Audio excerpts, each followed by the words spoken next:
Und bei mir im Studio ist unser Militärexperte Guido Schmidtke. Guten Morgen. Guido, du hast dir mal einen Überblick verschafft über die aktuelle Kriegslage am Tag 908. Wo verläuft dann die Front und vor allen Dingen, was passiert in Kursk, also im russischen Kernland, wo die Ukraine angegriffen hat? Ja, wir haben es gerade eben ja schon gehört von Ibrahim Naber, sehr differenziert das Bild entlang der gesamten Frontlinie. Natürlich wird überall gekämpft, aber es gibt spezielle Schwerpunkte, wo die Gefechte besonders heftig sind und wo die Ukrainer auf der einen Seite sehr erfolgreich sind, auf der anderen Seite aber stark unter Druck stehen. Wir können uns das Ganze mal in der Übersichtskarte anschauen und fangen zuerst mal im Süden an. Dort muss man sagen, dass die Russen dort weiterhin Luftangriffe vor allem fliegen gegen die Stadt Cherson. Und da gibt es aber auch die ersten Berichte, dass möglicherweise die Ukrainer dort auch eine Gegenoffensive planen im Raum Orychiw, weil man möglicherweise festgestellt hat, dass die Russen dort Truppen abgezogen haben, die dann im Bereich Kursk eingesetzt werden.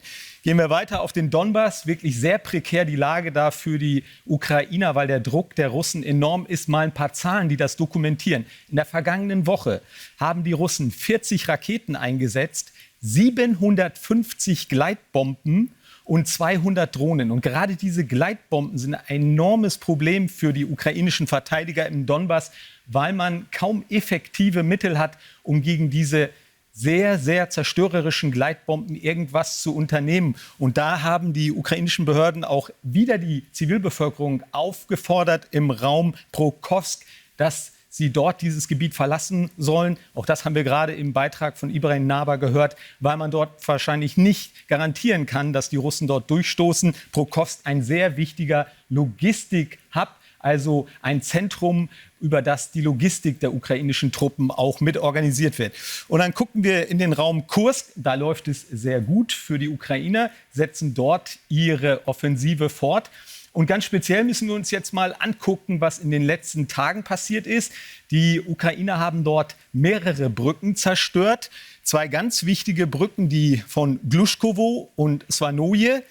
Die sind beide vermutlich jetzt nicht mehr nutzbar für die russischen Truppen. Das heißt, dass es jetzt für die Russen auch nicht mehr möglich ist, zumindest schweres Gerät in dieses Kampfgebiet zu bringen. Das kann darauf hindeuten, dass die Ukrainer mit den bisherigen Geländegewinnen zufrieden sind, weil natürlich die Zerstörung dieser Brücken auch bedeutet, dass sie nicht mehr in der Lage sind, weiter vorzurücken mit schwerem Gerät. Allerdings muss man sagen, dass die Ukrainer ja sehr viele mobile, kleine, schlagkräftige Aufklärungs- und Sabotagetrupps dort vor allem einsetzen. Die Russen haben, wir sehen das da, mit diesem roten Pfeil inzwischen eine Pontonbrücke errichtet in der Nähe der ehemaligen Brücke von Glushkowo.